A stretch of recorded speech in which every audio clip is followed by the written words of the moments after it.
to the or to the east of Kreminna, to the southeast of Kreminna, very urban.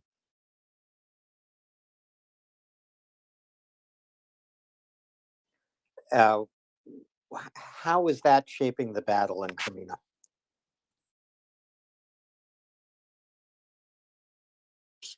Force on force ratio here.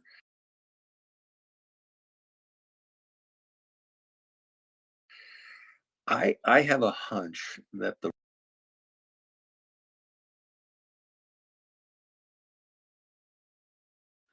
so for every Ukrainian soldier in the Kreminna area of operation, the Russians probably have 5.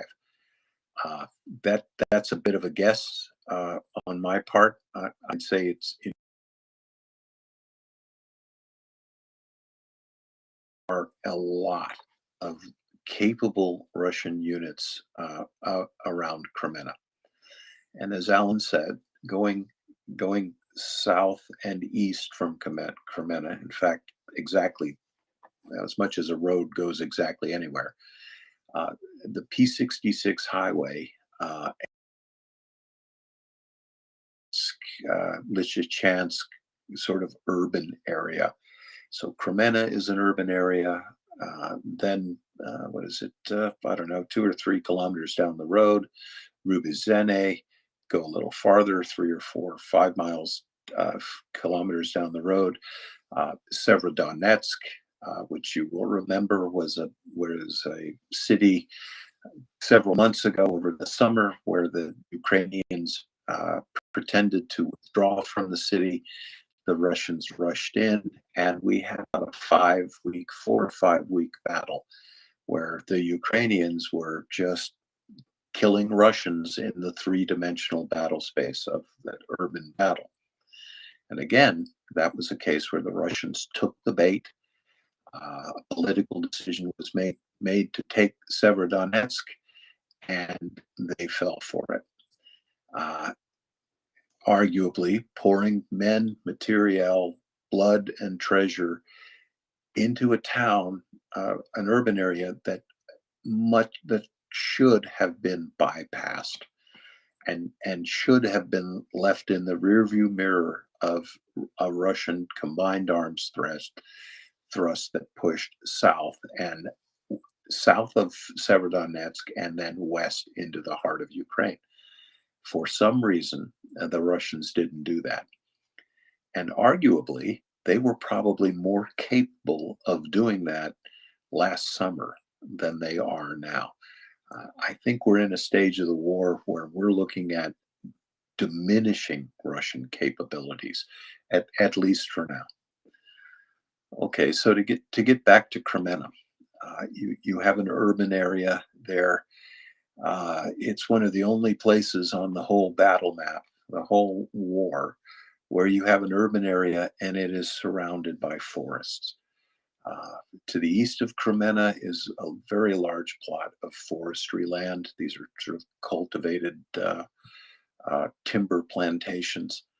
Also to the immediate west of Kreminna and to the south.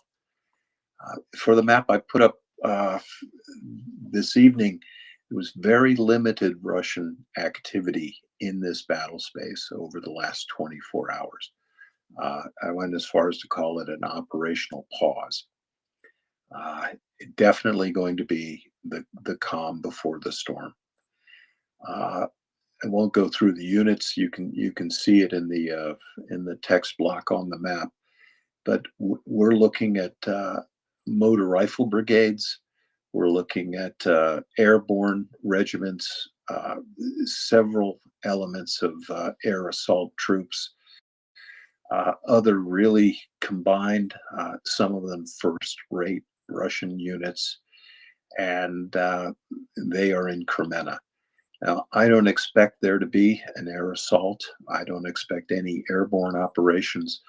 But generally, those sorts of troops are some of your better forces, right? They've better esprit de corps. They are certainly trained to a higher standard. They tend to be equipped a little better than some of the other forces. and at least two, maybe three of these units in the Kremenna area bear the honorific that they are guards regiments, right? So that is a kind of a Russian thing that they, if you were in a guards regiment, you're sort of one of Russia's best. We don't have any honorific like that in a Western context. Yeah, we do. They're called SEALs.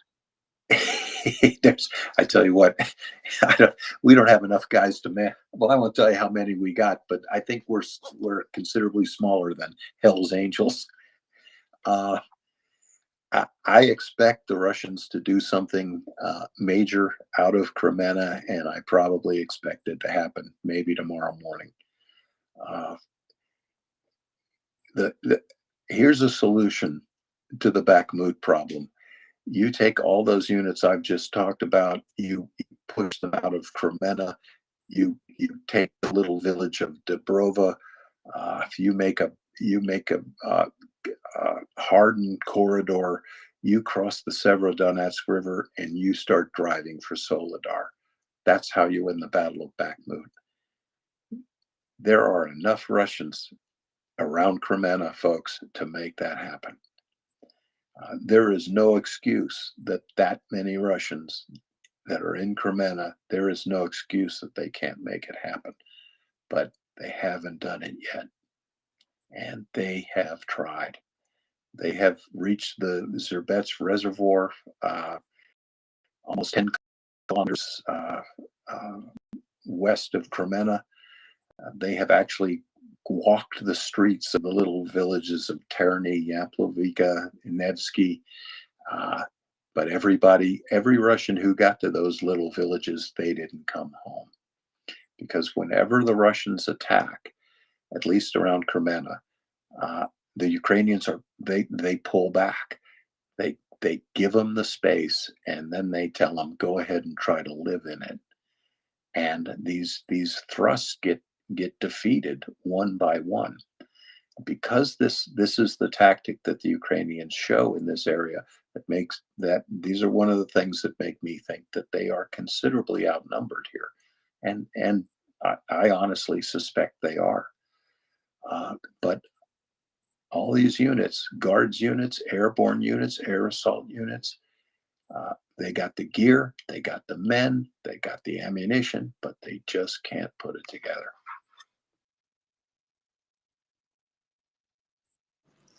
Doc, do you want to keep going here in Kremenna?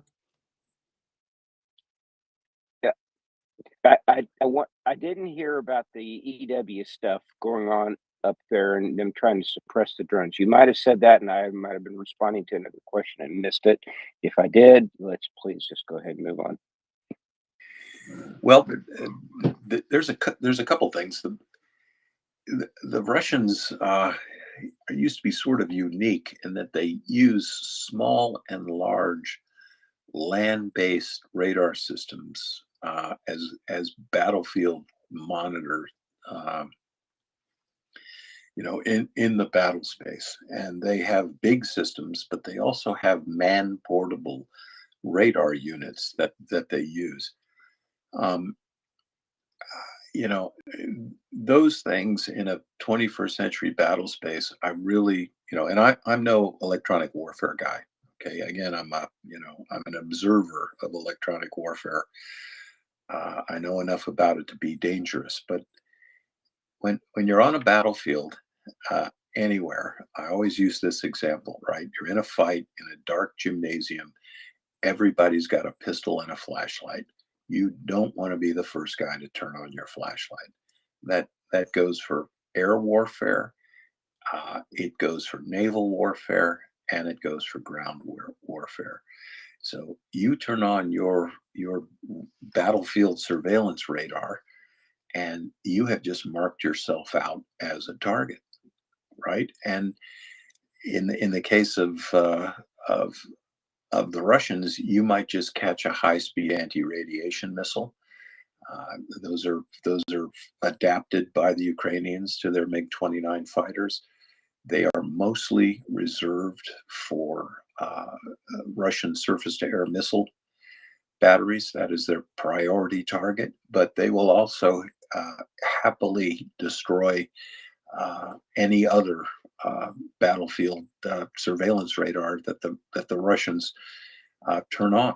I think every 2 or 3 weeks, the Ukrainians will report that they have done exactly that and destroyed a ground-based radar facility that the Russians have. There is also a constant battle going on with drones and how to stop the enemy from using his unmanned aerial vehicles against you. And there is another example. It's a little bit more complicated than just turning your flashlight on first. If a drone is flying over you and you want it to either